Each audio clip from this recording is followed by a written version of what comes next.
Shri insight of ടാരോട്ടിലേക്ക് എല്ലാവർക്കും സ്വാഗതം. നമുക്കിന്നൊരു റിലേഷൻഷിപ്പ് റീഡിംഗ് ആണ് എടുക്കുന്നത്. നമുക്ക് നോക്കാം. ഒരു കാർഡ് കിട്ടിയിരിക്കുന്നത് 10 ഓഫ് സോർഡ്സിൻ്റെ എനർജിയാണ്. എന്ന് വെച്ചാൽ ഒരു ചതിയിൽ പെട്ട് ഇരിക്കുന്ന അല്ലെങ്കിൽ വളരെ ചതിക്കപ്പെട്ടു എന്ന ഒരു കാര്യം ഇവിടെ വന്നിരിക്കുന്നു. അതുകൊണ്ട് തന്നെ ചില കുഴിയിൽ വീഴുക എന്ന് പറയില്ലേ നമ്മൾ, ചതിക്കുഴിയിൽ വീണു, അവിടെ വീണ് കടന്നും കൊണ്ട് ചില സത്യങ്ങൾ ഈ വ്യക്തി മനസ്സിലാക്കിയിരിക്കുന്നു എന്നാണ്. സത്യങ്ങൾ മനസ്സിലാക്കുക എന്ന് പറഞ്ഞപ്പോൾ ഇവിടെ ചതിച്ചതാണ് എന്നുള്ള ആ സത്യം ഇയാൾ മനസ്സിലാക്കിയിരിക്കുന്നു എന്നാണ്. അതായത് ഒരു അൺഫെയ്ത്ത്ഫുൾ ആയിട്ടുള്ള മാനിപ്പുലേറ്റീവ് ആയിട്ടുള്ള സ്നേഹമായിരുന്നു തേർഡ് പാർട്ടിയുടേത് എന്ന് ഇയാൾ മനസ്സിലാക്കിയിരിക്കുന്നു എന്നാണ്. അപ്പോഴാണ് ഒരു വിടവ് പോലെ നിങ്ങൾ ബന്ധത്തെക്കുറിച്ചും അയാൾക്ക് ഓർമ്മ വന്നിരിക്കുന്നത് അല്ലെങ്കിൽ മനസ്സിലായിരിക്കുന്നത് എന്ന് പറയാം. എന്ന് വെച്ചാൽ ഇവിടെ നമ്മൾ നോക്കുന്നത് ട്രൂ ഇൻറ്റൻഷൻ എന്നാണ്. ട്രൂ ഇൻറ്റൻഷനാണ് നിങ്ങളോടുള്ള ശരിക്കുള്ള യാഥാർത്ഥ്യമായിട്ടുള്ള അല്ലെങ്കിൽ സത്യമായിട്ടുള്ള ആ ഒരു ഇൻറ്റൻഷൻ എന്താണ് എന്നാണ് നമ്മൾ നോക്കുന്നത്.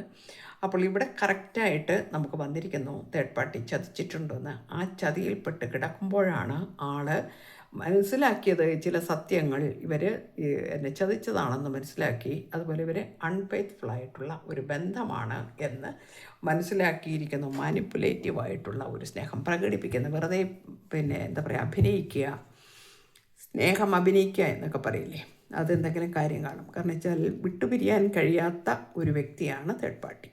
വിട്ടുപിരിയാൻ കഴിയാത്ത എന്ന് പറയുമ്പോൾ വളരെയധികം ബന്ധങ്ങൾ കൊണ്ടുപോകേണ്ടതുണ്ട്. ആ ബന്ധം കൊണ്ടുപോകേണ്ടതുണ്ട്. അപ്പോൾ അതേ രീതിയിൽ നോക്കുന്ന സമയത്ത് നമുക്ക് മനസ്സിലാവുന്നത് ഫാമിലി ആയിരിക്കണം, അല്ലെങ്കിൽ അതേമാതിരിയുള്ള എന്തോ ഒരു വലിയ ബന്ധമാണ്. അതുകൊണ്ട് തന്നെ വിട്ടു പോകാനും കഴിയില്ല. എന്നാൽ അത് ചതിയാണെന്നും ഇവരുടെ സ്നേഹം ശരിയായ രീതിയിലല്ല എന്നും മനസ്സിലാക്കിയിരിക്കുന്നു എന്നാണ്. ഇവിടെ ഒരു കാര്യം കൂടി, നിങ്ങളോടുള്ള ട്രൂ ഇൻറ്റൻഷൻ എന്താണ് എന്ന് ചോദിച്ചാൽ പേജ് ഓഫ് പെൻറ്റക്കിൾസ് വന്നിട്ടുണ്ട്. പ്രോമിസിങ് ആൻഡ് സെക്യൂർഡ് ലവ് ആണ്. അപ്പോൾ അതൊരു സെക്യൂർഡായിട്ടുള്ള സ്നേഹമായിരുന്നു, അല്ലെങ്കിൽ നിങ്ങൾ വളരെയധികം സ്നേഹിച്ചിരുന്നു. പെട്ടെന്ന് ഒരു സുപ്രഭാതത്തിൽ നിങ്ങളെ വിട്ടുപോയി കഴിഞ്ഞപ്പോൾ അന്നൊന്നും ഇതിൻ്റെ ആ കാഠിന്യം ഇത്രയേറെ ഉണ്ടാവും, അറിയാമെങ്കിലും ഇത്രയേറെ കാഠിന്യം ഉണ്ടാവുമെന്ന് കരുതിയില്ല. ഒരുപാട് സ്നേഹിച്ച ഒരു വ്യക്തി പെട്ടെന്ന് നിങ്ങളെ വിട്ടുപോയി എന്ന് പറയുമ്പോൾ നിങ്ങൾ അകപ്പെട്ടിരിക്കുന്ന ആ ഒരു മാനസികാവസ്ഥയൊന്നും അന്ന് ആൾക്ക് പ്രശ്നമായിരുന്നില്ല. കാരണം മറ്റൊന്നും കൊണ്ടല്ല, അന്നത്തെ സാഹചര്യം അതായിരുന്നു എന്നാണ് കാണിക്കുന്നത്. അവിടെ ചിന്തിക്കുകയാണ്, ഇപ്പോൾ വളരെ എഫോർട്ട്ഫുള്ളായിട്ടുള്ള ഫ്രണ്ട്ലി ആയിട്ടുള്ള സ്നേഹമായിരുന്നു നിങ്ങൾ തമ്മിൽ. ഒരു വളരെയധികം കുറേ കഷ്ടപ്പെട്ടൊക്കെ എടുത്തതായിരിക്കാം നിങ്ങളെ, അല്ലെങ്കിൽ നിങ്ങളുടെ ബന്ധം അങ്ങനെ ആയിരിക്കാം. വളരെ ഫ്രണ്ട്ലിയുമായിരുന്നു. ആ സ്നേഹം വളരെ കോമ്പാറ്റബിളായിട്ടുള്ള ഒരു സെൻസ്വൽ ആയിട്ടുള്ള വളരെ നർച്ചറിങ് ആയിട്ടുള്ള ഒരു സ്നേഹമായിരുന്നു. നിങ്ങളൊരുപാട് ലാളിച്ചിട്ടുണ്ടെന്ന് തോന്നുന്നു. ലാളിക്കുക എന്ന് പറഞ്ഞാൽ നിങ്ങൾ ഫിസിക്കലി ലാളിച്ചു എന്നല്ല പറയുന്നത്, മാനസികമായിട്ട് ഒരുപാട് നിങ്ങൾ കൂടെ നിന്നിട്ടുണ്ട്. ഒരുപാട് കൊച്ചു കുട്ടികളെ നിങ്ങൾ കെയർ ചെയ്യുന്നത് പോലെ നിങ്ങൾ ചെയ്തിട്ടുണ്ട്. ആ രീതിയിലൊക്കെ നിങ്ങളുടെ സ്നേഹത്തെക്കുറിച്ച് ഓർത്ത് വിഷമിക്കുന്നു ഇപ്പോൾ. ഇത് ഡിവോഷണലായിട്ട് ആയുള്ള അല്ലെങ്കിൽ മച്യൂറായിട്ടുള്ള ലവ് ആണെന്ന് കാണിക്കുന്നുണ്ട്. ഇത് ഗൈഡൻസ് ആണ്. അപ്പോൾ ഡിവോഷണലായിട്ടുള്ള മച്യൂറായിട്ടുള്ള സ്നേഹമാണ്. അപ്പോൾ നിങ്ങളുള്ള ഇൻറ്റൻഷൻ എന്ന് പറയുന്നത് ഇപ്പോൾ മനസ്സിലാക്കുന്നു, അത് ഡിവോഷണൽ ആയിട്ടുള്ള മച്യൂറായിട്ടുള്ള സ്നേഹമായിരുന്നു. ഞാൻ അതിനെ മനസ്സിലാക്കിയില്ല എന്നുള്ള കുറ്റബോധവും വിഷമവും ഇപ്പോൾ നല്ലപോലെ ഉണ്ടെന്ന് കാണിക്കുന്നുണ്ട്. നൈറ്റ് ഓഫ് ഫാൻസ് വന്നിട്ടുണ്ട്. ഫ്ലഡി ആയിട്ടുള്ള അല്ലെങ്കിൽ ഓപ്പൺ മൈൻഡഡ് ആയിട്ടുള്ള ഒരു സ്നേഹത്തിൻ്റെ പുറകെയാണ് ഞാൻ പോയിരുന്നത് എന്നോർത്ത് ഇപ്പോൾ ഭയങ്കരമായിട്ട് കുറ്റബോധവും കാര്യങ്ങളുമൊക്കെ ഉണ്ടാവുന്നുണ്ടെന്ന് കാണിക്കുന്നുണ്ട്. നൈറ്റ് ഓഫ് പെൻറ്റക്കിൾസ് ഉണ്ട്. എഫിഷ്യൻ്റ് ആയിട്ടുള്ള റിയലിസ്റ്റിക് ആയിട്ടുള്ള സ്നേഹമായിരുന്നു നിങ്ങൾ കൊടുത്തിരുന്നത് അല്ലെങ്കിൽ നിങ്ങളുമായിട്ടുണ്ടായിരുന്നത് എന്ന് കാണിക്കുന്നുണ്ട്. അപ്പോൾ വളരെയധികം സങ്കടമുണ്ട് ഇപ്പോൾ, വളരെയധികം സങ്കടമുണ്ട്. അതുകൊണ്ട് തന്നെ എന്താക്കുന്നു, ഇപ്പോൾ കുറച്ച് ഹാങ്മാൻ വന്നിട്ടുണ്ട്. കുറച്ച് ആലോചിക്കുകയാണ്, എങ്ങനെയാണ് വീണ്ടും ഞാൻ ആ ബന്ധം തിരിച്ചു പിടിക്കുക എന്ന് വളരെ ചിന്തിക്കുന്നുണ്ട്, മെഡിറ്റേഷൻ ചെയ്യുന്നുണ്ട്, മാനിഫെസ്റ്റ് ചെയ്യുന്നുണ്ട്. അപ്പോൾ ട്രൂ ഇൻറ്റൻഷൻ എന്താണ് എന്ന് ചോദിച്ചാൽ അത് സത്യമാണ്. നിങ്ങളോട് വളരെയധികം സ്നേഹമാണ്, വളരെയധികം കെയറിങ് ആണ്, നഷ്ടപ്പെട്ടു പോയതിലെ സങ്കടമുണ്ട്, വിഷമങ്ങളുണ്ട് എന്നൊക്കെയാണ് കാണിക്കുന്നത്.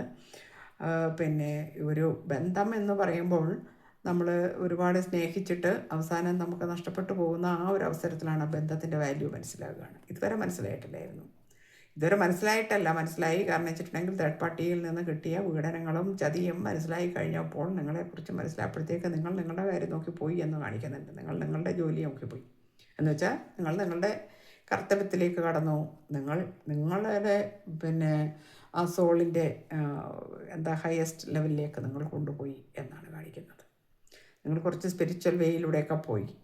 അവിടെ വളരെയധികം സൈലൻ്റായിട്ട് നിങ്ങളും ഇരിക്കുന്നു എന്നാണ്. ഈ വ്യക്തി ഇപ്പോൾ സൈലൻ്റായിട്ടിരുന്നു കൊണ്ടാണ് ഇതെല്ലാം ഇപ്പോൾ ചിന്തിച്ചെടുക്കുന്നത് എന്ന് മനസ്സിലാവുന്നുണ്ട്. അതുപോലെ നിങ്ങളെ ഇനി എങ്ങനെയാണ് കൊണ്ടുവരിക, അല്ലെങ്കിൽ ആഗ്രഹം നിങ്ങളോടൊപ്പം തുറന്നു പറയണം. എന്തായാലും എന്ത് വന്നാലും ശരി, ആ തുറന്നു പറയാനുള്ള മനസ്സ് നിങ്ങളുടെ അടുത്തുണ്ട്. നിങ്ങളോട് കാണിക്കണം, അല്ലെങ്കിൽ നിങ്ങൾ കാണിക്കും, ഒരു ഫർഗീവ് ചെയ്യും എന്നുള്ള ആ ഒരു വിശ്വാസമുണ്ട്. നിങ്ങളോട് പറയുന്നുണ്ട്, I am struggling to get over the past. ഞാൻ ഈ പാസ്റ്റിൽ നിന്ന് പുറത്ത് കിടക്കാൻ വേണ്ടിയിട്ട് ഒരുപാട് സ്ട്രഗിൾ ചെയ്യുന്നുണ്ട്. കാരണം വെച്ചാൽ എൻ്റെ കഴിഞ്ഞ ചിന്തകൾ, കഴിഞ്ഞ കാര്യങ്ങൾ ഞാൻ തിരിച്ചറിഞ്ഞില്ല നിന്നെ എന്നുമുണ്ട്. കാരണം ഇത്രയൊക്കെ സ്നേഹം നിങ്ങൾ കൊടുത്തു കഴിഞ്ഞപ്പോഴും നിങ്ങൾ കൊടുക്കുന്നത് കൃത്യമായ അല്ലെ സത്യമായ സ്നേഹമായിരുന്നു എന്ന് മനസ്സിലാക്കാൻ ഇയാൾക്ക് കഴിഞ്ഞില്ല എന്നുള്ളതാണ്. അത് കഴിയാത്തത് അതുണ്ടായിരുന്നു. നിങ്ങളോട് സ്നേഹമൊക്കെ കറക്റ്റായിട്ട് ആ കാലങ്ങളിലൊക്കെ നിങ്ങളോട് ഭയങ്കര പേഷനൊക്കെ ഉണ്ടായിരുന്നു.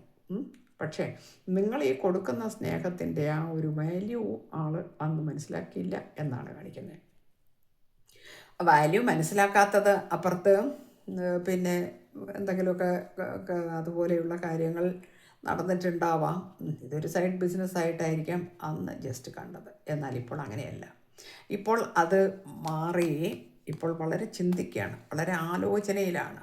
എങ്ങനെയാണ് ഞാൻ ഇത്രയൊക്കെ അനുഭവിച്ച് എന്നെ സ്നേഹിച്ച ഒരു വ്യക്തിയെ ഞാൻ നിഷ്കരണം തള്ളിക്കളഞ്ഞിട്ട് പോയി എന്നുള്ള കുറ്റബോധം, മാനസിക സമ്മർദ്ദം, പിരിമുറുക്കം, ഇത്തരം കാര്യങ്ങളാണ്. അപ്പോൾ അതിനകത്തുള്ള ടെൻഷനുണ്ട്. എങ്കിൽ പോലും പ്രാർത്ഥിക്കുകയാണ്, മെഡിറ്റേഷൻ ചെയ്യുന്നുണ്ട്, മാനിഫെസ്റ്റ് ചെയ്യുന്നുണ്ട്, തിരിച്ചു വരണം എന്ന് ആഗ്രഹിക്കുന്നുണ്ട്. ഒരു ലോങ് ടേം ആയിട്ടുള്ള ഹാർമോണിയസ് ആയിട്ടുള്ള സ്നേഹം നിങ്ങളുമായിട്ട് കൊണ്ടുപോകണം എന്നാഗ്രഹിക്കുന്നുണ്ട്. അപ്പോൾ അത് സാധ്യമാകും എന്നുള്ള പ്രതീക്ഷയിൽ കാത്തിരിക്കുകയാണെന്നാണ് കാണിക്കുന്നത്. ഇവിടെ സോൾ കോൺട്രാക്റ്റ് എന്നൊരു ഇത് വന്നിട്ടുണ്ട്. The lessons I learned from us will never be forgotten.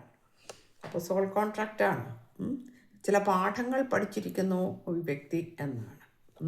എന്താണ് അപ്പം ഒരു പിന്നെ ജീവിതത്തിൽ നമ്മൾ ചില കാര്യങ്ങൾ മനസ്സിലാകുന്ന ഇതുപോലുള്ള ബുദ്ധിമുട്ടുകൾ വരുമ്പോൾ മാത്രമാണ്. അതുവരെ നമ്മൾ എന്ത് ചെയ്യും, എൻ്റെ ഭാഗത്താണ് ശരി, ഞാൻ ചെയ്യുന്നതാണ് ശരി എന്നൊക്കെയുള്ള ചിന്തകൾ വരും. പക്ഷേ ഇപ്പോൾ ആൾ മനസ്സിലാക്കിയിരിക്കുന്നു ഇത് സോൾ കോൺട്രാക്റ്റ് ആണെന്നും ഈ ബന്ധമാണ് എനിക്ക് വേണ്ടിയിരുന്നത്. ഞാൻ അതിൻ്റെ പുറകെ പോയി കുറച്ച് ഈഗോ കാണിക്കുന്നുണ്ട്. ഈഗോയുടെ കാലം വന്നിട്ടുണ്ട്. കുറച്ച് ഈഗോയും കാണിച്ചു നിങ്ങളോടെന്നാണ്. ഒരുപാട് ഈഗോയൊക്കെ കാണിച്ചിട്ടുണ്ട്. അത് തെറ്റായിരുന്നു എന്ന് ഇപ്പോൾ കൃത്യമായി മനസ്സിലാക്കുന്നു എന്നാണ് നമുക്കിവിടെ കിട്ടിയിരിക്കുന്ന കാർഡ്സ്. അപ്പം എന്തായാലും നമുക്ക് സൺ കാർഡാണ് വന്നിരിക്കുന്ന. ഒരു ലോങ് ടേം ആയിട്ടുള്ള ഹാർമണീസ് ആയിട്ടുള്ള സ്നേഹം അല്ലെങ്കിൽ ആ ഒരു ബന്ധം ആ രീതിയിൽ കൊണ്ടുപോകണം. അത് നിങ്ങളോട് തുറന്നു പറയണം. ഞാൻ ഇങ്ങനെയാണ്, ഈ രീതിയിലാണ് എനിക്ക് എൻ്റെ മനസ്സിൽ ഇപ്പോഴുള്ളത്, നമുക്കിങ്ങനെ പോകണമെന്ന് നിങ്ങളോട് പറയണമെന്നും ആ രീതിയിലാവുമെന്നും ആണ് കാണിക്കുന്നത്. ഇതിനകത്ത് നിങ്ങൾ ഒരുപാട് പാഠം പഠിക്കുകയും ചെയ്തിട്ടുണ്ട്. നിങ്ങൾ ആ പാഠം പഠിച്ചതിൽ നിങ്ങൾക്കും വിശ്വാസക്കുറവ് വന്നിട്ടുണ്ട് ഇവിടെ ധാരാളം. കാരണം ആ വിശ്വാസക്കുറവ് വന്നതിൽ ഇനി ഇത് വേണോ വേണ്ടേ എന്ന് ചിന്തിക്കുന്ന ആൾക്കാരും ഈ കൂട്ടത്തിലുണ്ട്. അങ്ങനെയുള്ള ആളുകൾ നിങ്ങൾക്ക് എല്ലാവർക്കും ഒരേപോലെ ആവില്ല എനർജി. നമ്മൾ നേരെ എപ്പോഴും പറയുന്ന പോലെ ഇത് ജനറൽ റീഡിംഗ് ആണ്. ജനറൽ റീഡിംഗ് ആയതുകൊണ്ട് എല്ലാവർക്കും ഒരേമാതിരി റെസനേറ്റ് ആവില്ല. ആ റെസനേറ്റ് ആവുന്ന ആൾക്കാരെടുക്കണമെന്ന് പറയുന്നത് എന്താണെന്ന് വെച്ചാൽ, ഇത് കാണുമ്പം എൻ്റേതുപോലെ സാമ്യമുണ്ട് എന്ന് തോന്നുമായിരിക്കാം, പക്ഷേ എല്ലാം അതുണ്ടാവില്ല. അപ്പോൾ നിങ്ങളുടേതാണെന്ന് ഉറപ്പിക്കേണ്ട. ഇങ്ങനെ അല്ല എങ്കിൽ മാത്രം അത് ഇതിനകത്ത് വന്നിരിക്കുന്ന ആളുകൾ അല്ലെങ്കിൽ നിങ്ങൾക്ക് അതുമായിട്ട് എന്തെങ്കിലും ബന്ധങ്ങളൊക്കെ ഉണ്ടെങ്കിൽ ഓക്കെ, നിങ്ങളുടെ പിന്നെ റീഡിംഗ് ആയിട്ട് എടുക്കാം. ഇവിടെ നിങ്ങൾ കുറച്ച് ചില ആളുകൾക്ക് വളരെ ഹർട്ട് ചെയ്ത് പോയിട്ടുണ്ട്. ഇതിനകത്ത് ഒരുപാട് നിങ്ങളെ അവഗണിച്ചിട്ടുണ്ട്, ഒരുപാട് നിങ്ങളെ വിഷമിപ്പിച്ചിട്ടുണ്ട്. നിങ്ങൾക്ക് ഇനി ഒരിക്കലും ഈ ഒരു വ്യക്തിയുമായിട്ട് പോകാൻ കഴിയില്ല എന്ന് തോന്നുന്നു. അങ്ങനെ എനിക്ക് കഴിയില്ല എങ്കിൽ തീർച്ചയായിട്ടും ഇത് നിങ്ങളുടെ റീഡിംഗ് അല്ല എന്നും കൂടി നിങ്ങൾ മനസ്സിലാക്കണം. ഇവിടെ വന്നിരിക്കുന്നത് സൺ കാർഡ് ആയതുകൊണ്ട് ഇനി ലോങ് ടൈമിലേക്ക്, കാരണം എത്ര സോൾ കോൺട്രാക്റ്റ് റിഫ്ലക്റ്റിൻ്റെ ആ ഒരു ഇത് വന്നിട്ടുണ്ട്. അതുകൊണ്ട് തന്നെ എത്ര തന്നെ മാറിപ്പോയാലും ഇത് തന്നെ മതി എനിക്ക് എന്ന് ചിന്തിക്കുന്ന കുറേ ആൾക്കാരുണ്ട്. അവർക്കും തിരിച്ചു വന്നാൽ അക്സെപ്റ്റ് ചെയ്യാനുള്ള മനസ്സുള്ളവർക്കും മാത്രമുള്ള റീഡിംഗ് ആയിരിക്കും ഇത് മിക്കവാറും. അങ്ങനെയുള്ളവരെടുക്കുക, അല്ലാത്തവർ വിട്ടേക്കുക. ടൈംലെസ് ആണ്, നിങ്ങളുടെ കൈകളിൽ എപ്പോൾ കിട്ടുന്നോ അപ്പോൾ മുതൽ നിങ്ങൾക്ക് വാലിഡ് ആകുന്നതാണ്. അതുപോലെ തന്നെ മെയിൽ ഓർ ഫീമെയിൽ എല്ലാവർക്കും കാണാം, നമ്മളത് ആദ്യം പറഞ്ഞിട്ടില്ല. പിന്നെ നിങ്ങൾക്ക് ഈ റീഡിംഗ് ഇഷ്ടപ്പെടുകയാണെങ്കിൽ ലൈക്ക് ചെയ്യാനും പിന്നെ ഹൈപ്പ് ചെയ്യാനും അതുപോലെ തന്നെ സബ്സ്ക്രൈബ് ചെയ്യാതെ കാണുന്നവർ ചെയ്ത് കാണണമെന്നും ഞാനിവിടെ ഒന്നുകൂടി ഓർമ്മിപ്പിക്കുകയാണ്. കമൻസ് ഇടണം, കമൻസ് എല്ലാം ഞാൻ കാണുന്നുണ്ട്, വളരെ സന്തോഷം. അപ്പോൾ എല്ലാവർക്കും നല്ലത് വരട്ടെ. Thank you universe.